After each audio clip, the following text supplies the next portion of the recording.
অনুশীলনী 7.1 question number 1 তলৰ প্ৰতিযোৰ বিন্দুৰ মাজৰ দূৰত্ব নিৰ্ণয় কৰা।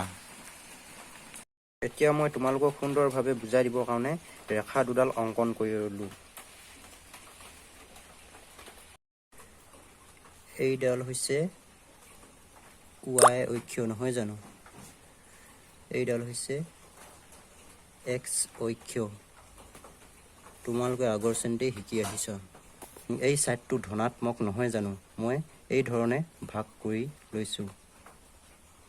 1 2 3 4 5 6 7 0 1 2 3 4 5 6 7 তাৰ পাছত এই y অক্ষ এই ৰেখাডালক এই ধৰণে ভাগ কৰি লৈছোঁ। 1 2 যিহেতু y অক্ষৰ এইটো ছাইড ধনাত্মক, 2 3 4 5 6 7 এতিয়া প্ৰথমত আছে 2, 3 আৰু 4, 1 অৰ্থাৎ এই 2, 3 এইটো এটা হৈছে বিন্দু আৰু 4, 1 এইটো এটা হৈছে বিন্দু। অৰ্থাৎ আমাক এইটো বিন্দু আৰু এইটো বিন্দুৰ মাজৰ দূৰত্ব উলিয়াব কৈছে। এতিয়া আমি এই দুটা বিন্দু যদি সেই y অক্ষ আৰু x অক্ষ ৰেখা দুডালত বহুৱাও তেনেহ'লে আমি এই ধৰণে বহুৱাব লাগিব। মই বহুৱাই দেখুৱাইছোঁ। যিহেতু 2, 3 আছে অৰ্থাৎ এই 2টো হৈছে x, তাৰ পাছত এই 3টো হৈছে y, 2টো হৈছে x, 3টো হৈছে y। অৰ্থাৎ এই 2টো এই x, তাৰ পাছত এই 3টো y। এই ইয়াত হ'ব এই 2, 3, এই 2, 3 এই বিন্দুটো এই x অক্ষ আৰু y অক্ষৰ ধনাত্মক ছাইডৰ এই ইয়াত থাকিব বিন্দুটো। অৰ্থাৎ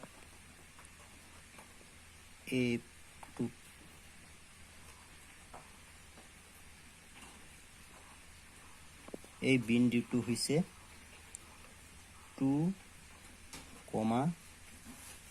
3। ইয়াত 4, 1 আছে। 4, 1 ইয়াত x হৈছে 4, y হৈছে 1। আমি ইয়াক x অক্ষ আৰু y অক্ষত এনেধৰণে বহুৱাব লাগিব। x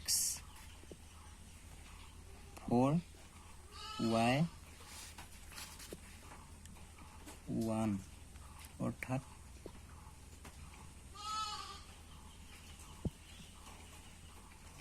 এইটো বিন্দু, অৰ্থাৎ এইটো বিন্দু হ'ব 4, 1। এতিয়া আমি কি কৰিব লাগিব, এইটো বিন্দু আৰু এইটো বিন্দু মাজৰ দূৰত্ব উলিয়াব লাগে। অৰ্থাৎ 2, 3 হৈছে এইটো বিন্দু, 4,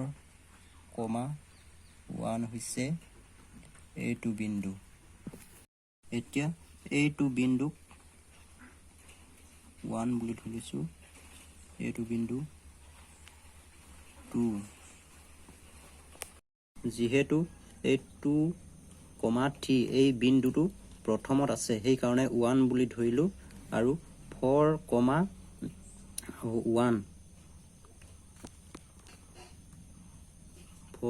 1 এই বিন্দুটো এই প্ৰশ্নটোত দ্বিতীয়ত আছে সেইকাৰণে 2 বুলি ধৰিলোঁ অৰ্থাৎ এইটো 1 এইটো 2 এতিয়া এই দুটাৰ বিন্দুৰ দূৰত্ব উলিয়াম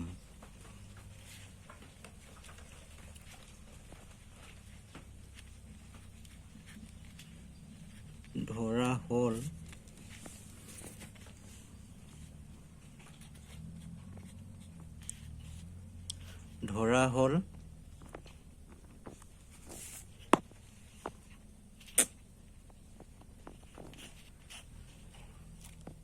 টু, 3 বিন্দুটোৰ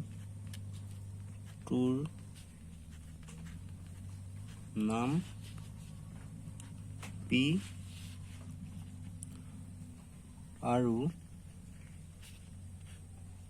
4, 1 বিন্দুটোৰ নাম Q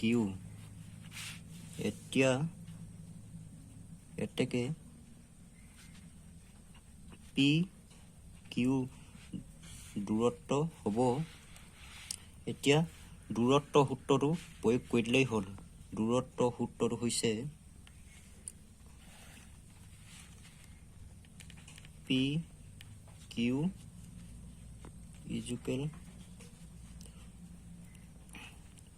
X2 minus X1 square plus Y2 minus Y1 square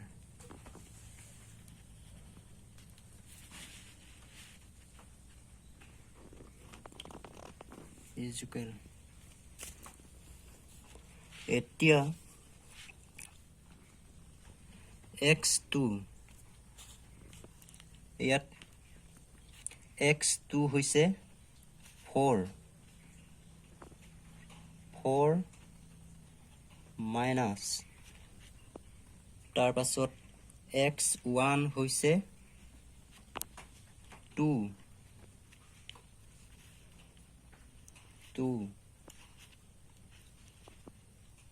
square plus Y2 ইয়াত Y2 হৈছে 1 minus Y1 ইয়াত Y1 হৈছে 3 square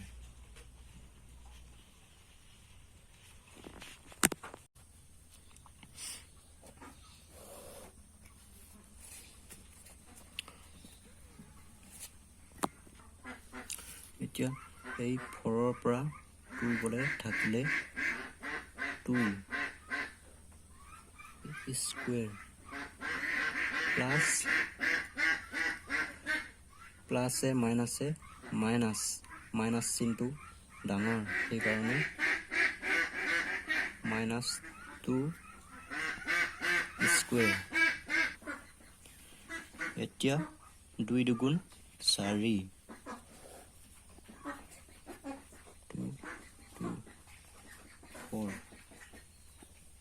4 plus 2 দুগুণ এইটো মাইনাছ পূৰণ 2 দুগুণ 4 মাইনাছে প্লাছ সেইকাৰণে 4 হ'ল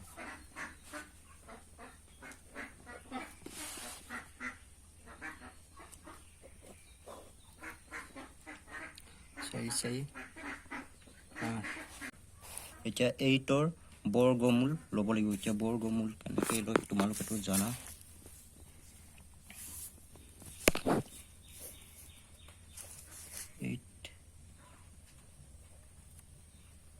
2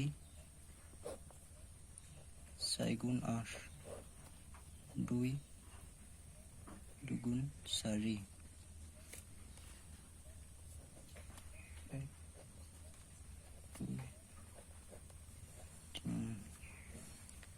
ইয়াও এটা ললো 2 তাৰপাছত এটো অকলহৰীয়া সেইকাৰণে বৰ্গ চিন এটা লাগি গ'ল অৰ্থাৎ এই 8ৰ বৰ্গমূল